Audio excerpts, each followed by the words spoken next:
नमस्कार दोस्तों, कैसे हैं आप सभी लोग। आई होप आप सभी लोग अच्छे होंगे। आइए दोस्तों, स्वागत है आप सभी का हमारे YouTube channel Ajay tech plus 2 पर। आइए दोस्तों, मैं आपको इस वीडियो में बताने जा रहा हूँ। क्या बताने जा रहा हूँ? विषय गणित और क्लास 8 अभ्यास 5C। अभ्यास 5C अभ्यास 5C में देखिए हम क्या आपको बताएंगे। लेकिन क्या है आपका कि हमें देखिए एक व्यंजक दिया हुआ, क्या कहता है का गुणनखंड कीजिए। अब मैं आपको इस बार में बताने जा रहा हूँ कि गुणनखंड हम किस तरह से करते हैं। ठीक है, हमें अगर कोई व्यंजक दिया हुआ है उसका हमें गुणनखंड करना है। तो देखिए दोस्तों, कोई भी व्यंजक हम किसी का इसके हम गुणनखंड करेंगे तो क्या करेंगे। देखिए, किसी व्यंजक का गुणनखंड कई प्रकार से कर सकते हैं। हम जो हमें व्यंजक दिया हुआ है इसके हम गुणनखंड जो करेंगे वो हम कई प्रकार से कर सकते हैं। ठीक है दोस्तों, तो देखिए हम आपको इसमें सरल से सरल विधि बताएंगे। देखिए किस तरह से करेंगे। देखिए उसके गुणनखंड हम किस तरह से करेंगे। देखिए क्या है, पहला क्वेश्चन आपका तीसरा, तो तीसरे का पहला। ठीक है, देखिए एक्स स्क्वायर है प्लस एक्स प्लस 1/4। इसका हमें क्या करना है, गुणनखंड ज्ञात करना है। क्या करना है, गुणनखंड ज्ञात करना। अब देखिए इसे कैसे करेंगे। इसके गुणनखंड इसके हम बराबर अगर हम 0 रख लेना तब भी हम इसके गुणनखंड ज्ञात कर सकते हैं। और उससे भी सरल क्या, देखिए हम क्या करेंगे, एक्स स्क्वायर है इसे हम क्या करेंगे एक्स स्क्वायर मान लेंगे। ठीक है, एक्स स्क्वायर ले लेंगे प्लस, अब देखिए इससे हमें मतलब नहीं है। ठीक है, प्लस अब इसे 1/4 है, अगर हम इसे 1/2 की होल पावर 2 लिख लें तब नहीं बनेगा। देखिए 1/2 गुणे 1/2 तो 1 एकम में और 2 दूनी 4, वही संख्या फिर आ जाएगी, वही संख्या फिर आ जाएगी 1/4। ठीक है, तो इसे हम 1/2 लिख सकते हैं। अब देखिए हमने सरसंख्या पढ़ी होगी, क्या होता है वो a square plus b square और प्लस का 2ab, या इसे हम बीच में लिख लें तभी कोई दिक्कत नहीं है। इसे a स्क्वायर प्लस का 2ab और प्लस का b स्क्वायर। ठीक है, तो देखिए इसमें क्या है a स्क्वायर, तो मैंने x स्क्वायर लिया था। ठीक है, तो हम a की जगह पर क्या मान लेंगे x, और b स्क्वायर है लास्ट में, अंतिम पद क्या है b स्क्वायर। तो b स्क्वायर जो है तो हम b के लिए क्या मान लेंगे 1/2, बीच में क्या है 2ab।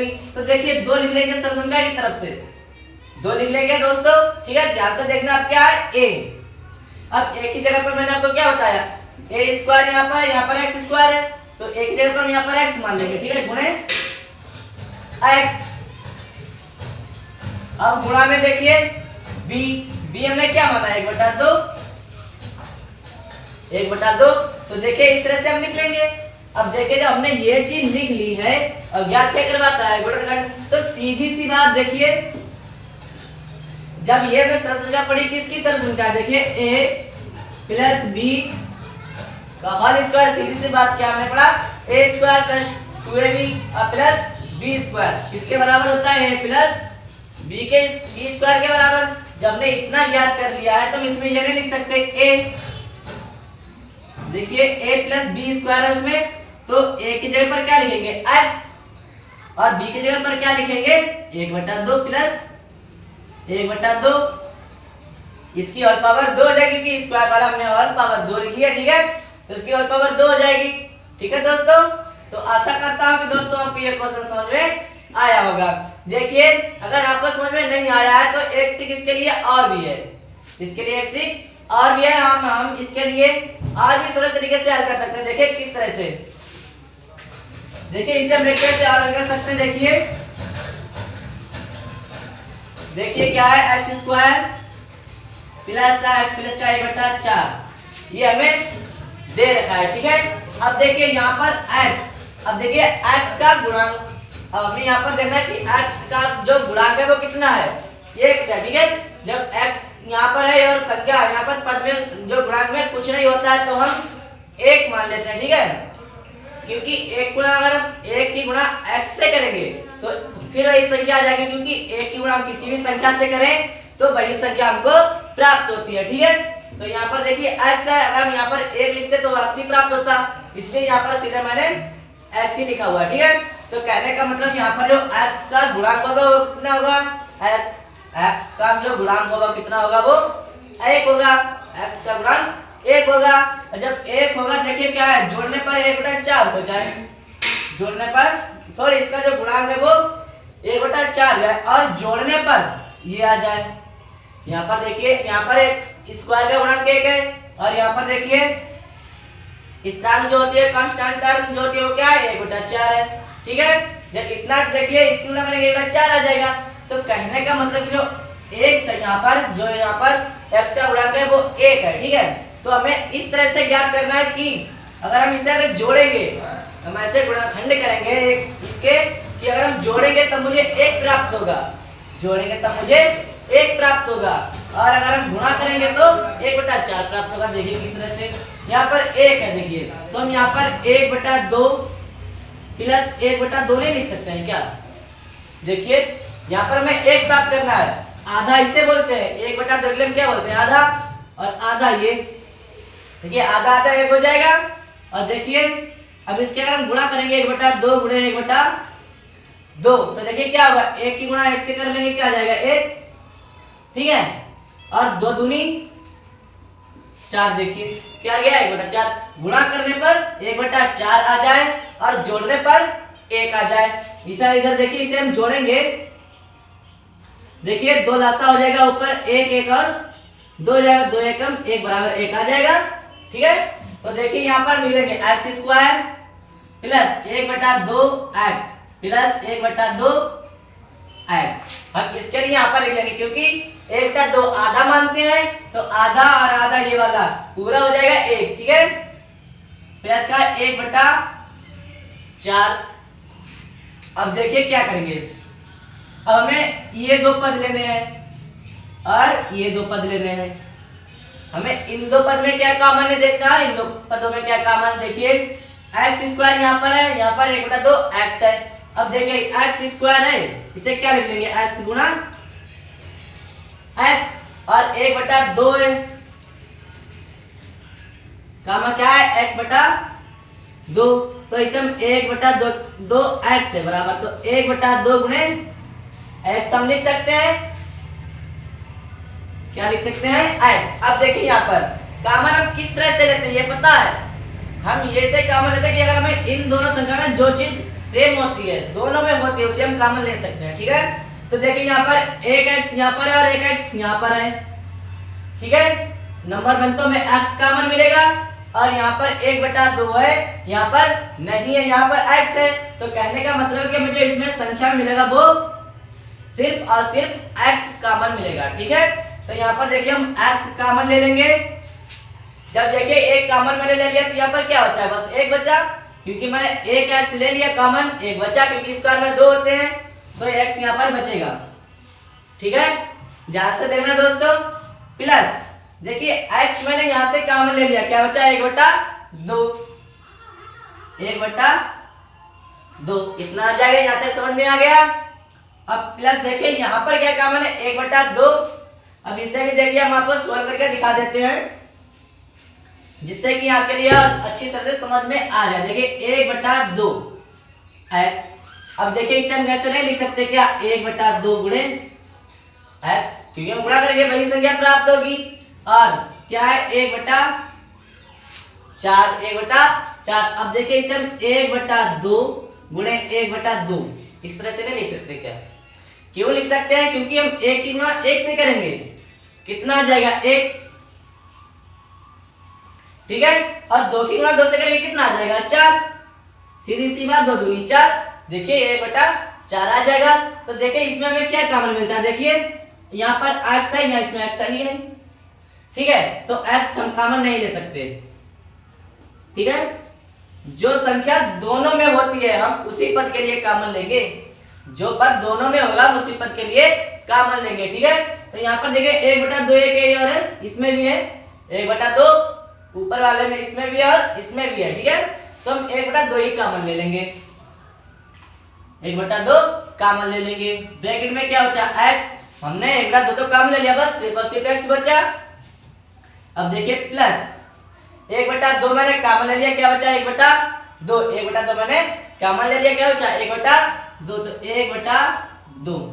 देखिए जब हम इस तरह से गुणनखंड करेंगे तो हमें ये 2 देखिए एक सेम प्राप्त होंगे, दोनों सेम ब्रैकेट है। जब दोनों सेम है तो देखिए हम एक ब्रैकेट लिख लेंगे 1/2। अब हम इसके लिए भी लिख लेंगे। ठीक है, एक्स ये वाला प्लस का 1/2 प्लस का 1/2। अब देखिए एक पद ये है एक, अगर मैं इसकी गुणा इससे करेंगे क्या हो जाएगा, x प्लस 1/2 की होल पावर 2 में से लिख सकते हैं। क्यों? क्योंकि मैंने आपको बताया अगर x स्क्वायर तो x स्क्वायर है ये, इसे हम क्या लिख सकते हैं x गुणा x। इसी प्रकार देखिए मैं दो पद सेम दे रखे हैं तो हम एक पद की घात 2 लिख सकते हैं ना, क्योंकि हम उसकी 2 बार गुणा करेंगे। घात का मतलब होता है जितनी घात होती है उस संख्या की उतनी ही बार गुणा, ठीक है। तो यहाँ पर देखिए 2 पद है तो इसकी होल पावर हो जाएगा, इतना ही हमारा आंसर होगा, ठीक है, इतना ही हमारा आंसर होगा। देखिए तो दोस्तों आशा करता हूं कि आपके लिए इस मत के आपके लिए हमने ऐसे हल करा, ऐसे भी आपको समझ में आया होगा, ठीक है दोस्तों। आपको जिस तरह से समझ में आया हो आप उसी तरह से इसे लगा सकते हैं, ठीक है। आप किसी भी तरह से लगाएं, बस आपका आंसर सही आना चाहिए, ठीक है दोस्तों। तो दोस्तों ये वाला क्वेश्चन आपका हो गया, इतना आपका आंसर होगा x प्लस 1/2 की होल पावर जो होगा वो 2। देखिए इसी प्रकार बिल्कुल सेम इसी प्रकार देखिए क्या है, हमें दूसरा क्वेश्चन करना है। देखिए दूसरा क्वेश्चन है, देखिए क्या है, पी स्क्वायर प्लस का 5p प्लस का 25/4। अब देखिए मैं इसका वर्णन करना है, तो बताइए दोस्तों मैंने आपको उसमें 2 ट्रिक बताई थी, बताइए पहले वाली ट्रिक से बता दे या दूसरी वाली से। चलिए दोस्तों मैं आपको दूसरी वाली से बताता हूं, ठीक है। तो इसमें देखिए क्या है, पी स्क्वायर का गुणांक कितना है 1। जहां पर गुणांक में कुछ नहीं होता है तो हम वहां पर 1 मान सकते हैं, ठीक है, क्योंकि हम किसी भी संख्या की, मैंने आपको बताया कि हम किसी भी संख्या की अगर हम गुणा 1 से करेंगे तो वही संख्या प्राप्त होगी। तो ये यहाँ पर पी स्क्वायर है, पी स्क्वायर में यहाँ पर गुणांक मान लेंगे पी स्क्वायर का 1, ठीक है। और यहाँ पर क्या है 25/4 है, ठीक है। अब यहाँ पर देखिए क्या करेंगे, अब हम कोई ऐसी संख्या लेंगे कि हम जिसकी गुणा करें वो कितना आ जाए 25/4, ठीक है। अगर हम ऐसे यहाँ कहने का मतलब कि हम जो 5p है इसके हम ऐसे गुणनखंड करेंगे कि जो जोड़ने पर क्या आ जाए 5, ठीक है, जोड़ने पर क्या आ जाए 5। और अगर गुणा करें तो क्या आ जाए 25/4। तो देखिए हम यहाँ पर 5/2 प्लस 5/2 हम ये 2 गुणनखंड ले सकते हैं। क्यों? क्योंकि देखिए दोनों का हर समान है तो 2 हो जाएगा, 5 और 5 10 या 5 प्लस 5 बराबर 10/2 हो जाएगा। यहां तक समझ में आ गया, क्लियर। अब देखिए 2 से काट देंगे 2 पंजे 10 बराबर कितना आ जाएगा 5 आ जाएगा, कितना आ जाएगा 5। अब देखिए क्या करना है 5 आ जाएगा। अब इसी प्रकार देखिए यहाँ पर क्या होता है आपको 5 आए। अब देखिए इसकी गुणा भी कर लेते हैं 5/2 गुणे 5/2 बराबर कितना आना चाहिए 25/4। तो 5 25 हो जाएगा और बटे में 2 दूनी 4 हो जाएगा, ठीक है दोस्तों। तो देखिए सेम बिल्कुल सेम आ गया, बिल्कुल सेम आ गया, बिल्कुल सेम आ गया। तो इसी प्रकार से देखिए यहाँ पर हम पी स्क्वायर प्लस का 5/2 और प्लस का यहाँ पर देखिए p भी लिखेंगे क्योंकि गुणांक में p है, ठीक है। गुणांक में कहने का जो 5 का जो जिसका गुणांक है 5 वो p है, ठीक है। 5 जो है वो p का गुणांक है, p प्लस 5/2 p, ठीक है दोस्तों। इसे हम इस तरह से लिख लेंगे क्योंकि हम दोनों के लिए इन दोनों के लिए जोड़ेंगे तो हमें 5p प्राप्त होगा, ठीक है। देखिए आगे प्लस 25/4 इसे हम ऐसे ही रखेंगे, ठीक है। अब देखिए मैंने आपको बताया ये p है दोस्तों, ये वाली भी p है, ठीक है। अब देखिए मैंने आपको बताया हमें ये 2 पद और ये 2 पद, 2 इनमें कॉमन लेना और इसमें भी कॉमन लेना है। अब देखिए कॉमन हमने आपको कहा कि क्या लेना है, मैंने आपको ये जो हमने पहला इसका वर्णन करवाया था तो हमने आपको बताया कि वर्णन किस प्रकार से लेते हैं। तो देखिए इसमें पी स्क्वायर इसमें 5p है, यहाँ पर फिर हम बता देते हैं, ध्यान से देखना दोस्तों कि हम गुणनखंड में जो कॉमन लेते हैं वो लेते किस तरह से। हमें कोई व्यंजक दे रखा है और कॉमन को चाहिए तो हम किस तरह से लेते हैं, क्या है पी स्क्वायर है, इसे हम क्या लिख सकते हैं p गुणा p, 2 बार लिख सकते हैं क्योंकि p स्क्वायर है। अब देखिए क्या है 5/2 p, इसे हम 5/2 गुणा p लिख सकते हैं, क्योंकि 5/2 की गुणा में पी से अगर क्या आ जाएगा 5p, sorry 2/5p, sorry 5/2p। ठीक है, तो देखिए अब इसमें कॉमन हम किस तरह से ले, हम कॉमन बहुपद लेंगे जो दोनों में होगा। ठीक है, कॉमन वो लेंगे जो हर पद में होगा। हमें इन दोनों में निकालना है, दोनों पद में क्या कॉमन है, देखिए p एक ये और एक इसमें भी है, कह रहे हैं p तो कॉमन रहेगी क्योंकि दोनों में है। अब देखिए यहाँ पर p है, यहाँ पर 5/2, तो ये कॉमन नहीं हो सकते। ठीक है, अगर सेम पद होते हैं तो कॉमन ले लेते हैं। यहाँ पर देखिए जब p कॉमन हो जाएगा क्या बचेगा p, क्योंकि p गुणे p हो गया तो इसका एक कॉमन हो गया, क्या बचा एक p बचा प्लस p, यहाँ से मैंने कॉमन ले लिया, देखिए p निकल गया, क्या बचा 5/2, क्योंकि p तो हमने कॉमन ले लिया वो तो हट गया क्योंकि हमने बाहर लिख लिया, क्या बचा 5/2, इसे लिख लेंगे 5/2। ठीक है, यहाँ तक क्लियर, कोई डाउट? देखिए अब आगे देखिए, जब डाउट नहीं है तो अब इसमें हमें लेना है। देखिए इसमें p है, इसमें p नहीं है, इसमें p है, इसमें p नहीं है। ठीक है दोस्तों, देखिए 5/2p बराबर 5/2 गुणा p, हम इस तरह से लिख लेंगे। ठीक है, और क्या है 25/4 बराबर, इसे कैसे लिख लेंगे 5/2 गुणे 5/2, इस तरह से लिख लेंगे। 25 और 2 दूनी 4 वही आ जाएगा। अब देखिए यहाँ पर क्या है p, इसमें नहीं है, p नहीं है तो p कॉमन नहीं ले सकते, हम कॉमन वो संख्या लेते हैं जो दोनों करना, जो हमें जो पद है दोनों में कॉमन हो, तो p कॉमन नहीं लेंगे। 5/2 इसमें भी है और इसमें भी है, तो 5/2 हम कॉमन ले लेंगे, प्लस का 5/2 क्या बचेगा, देखिए 5/2 यहाँ से मैंने कॉमन ले लिया, क्या बचा सिर्फ और सिर्फ p बचेगा यहाँ पर, प्लस यहाँ पर 5/2 एक मैंने कॉमन ले लिया, क्या बचा 5/2, तो 5/2 यहाँ पर आ जाएगा। अब मैंने आपको बताया, देखिए सेम ब्रैकेट में एक लिख लेंगे p प्लस 5/2। अब देखिए इसे हम यहाँ पर लिख लेंगे p प्लस 5/2। क्लियर, यहाँ तक समझ में आ गया दोस्तों? अब देखिए, अब मैंने आपको बताया दो ब्रैकेट है, दोनों सेम है, प्लस की है, तो इसे देखिए अगर मान लो p गुणे p हमें दे रखा है तो क्या इसे हम p के घात 2 नहीं लिख सकते? p की घात हम 2 लिख सकते हैं क्योंकि स्क्वायर है, स्क्वायर का मतलब 2 बार गुणा। तो इसी प्रकार इसके लिए भी क्या लिख लेंगे, देखिए p प्लस 5/2, इसकी घात जो होल पावर होगी वो 2 होगी। ठीक है, 2 बार है तो हम स्क्वायर भी लगा सकते हैं, यहाँ पर ऐसा भी लिख सकते हैं, लेकिन हम गुणनखंड कीजिए कहता हम इतना भी छोड़ सकते हैं, गुणनखंड ये भी सही है, लेकिन एक पद में लिखेंगे तो स्क्वायर में आ जाएगा। ठीक है दोस्तों, तो इसका आंसर इतना ही, इसका आंसर होगा यही, इसका जो होगा वो गुणनखंड होगा। ठीक है दोस्तों, आशा करता हूँ कि दोस्तों आपके लिए ये जो क्वेश्चन है वो समझ में आ गया होगा। ठीक है दोस्तों, अगर समझ में आ गया है तो दोस्तों मेरी वीडियो को लाइक कीजिएगा, सब्सक्राइब कीजिएगा और अपने दोस्तों के साथ शेयर कीजिएगा। दोस्तों अगर इसमें आपको कुछ डाउट है, समझ में नहीं आया है तो कमेंट में लिखकर जरूर बताएं। धन्यवाद।